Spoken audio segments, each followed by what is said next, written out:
Well, first, we've already seen this repeatedly throughout the book, that Saul clearly opposed God's will. I mean, Saul was completely against Yahweh's will in every way, in every step, which led to his removal, right? He had lack of faith in God, so he was removed from the kingship, but he's still in the position. And his opposition to God's will showed up like this. He could have humbled himself. He could have submitted to the plan of God through David. He could have gotten out of the way and said, okay, David's the king now. I'm out. I abdicate my throne. David's the king. This is who God said is going to be it.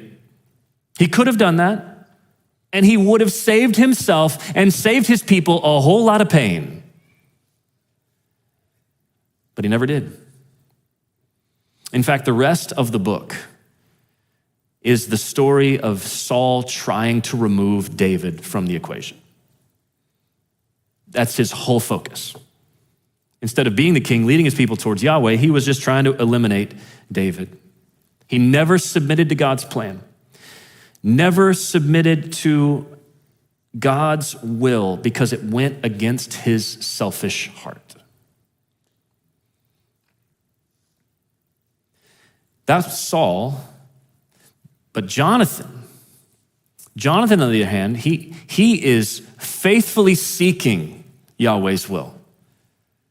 Saul clearly opposed Yahweh's will. Jonathan faithfully sought God's will.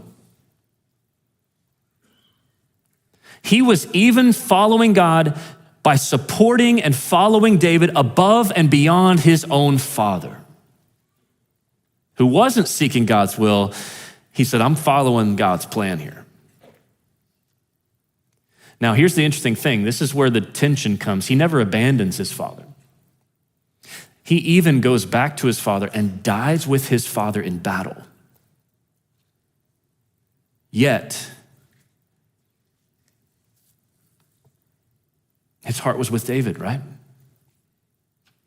His heart was with David. He needed to honor his father, but he had to follow God by honoring and have his heart towards David. Why was his heart that way? Because he knew David was God's anointed. He knew that was God's plan. Again, even though he knew that meant he was never going to be the king himself. He was supposed to be next in line, but he says, I don't care. That doesn't matter to me. That doesn't matter because I'm abandoning a pursuit of personal greatness. I'm abandoning that completely because my commitment to God must have priority. I don't need to follow my own pathway or my father's pathway. I'm following God's pathway.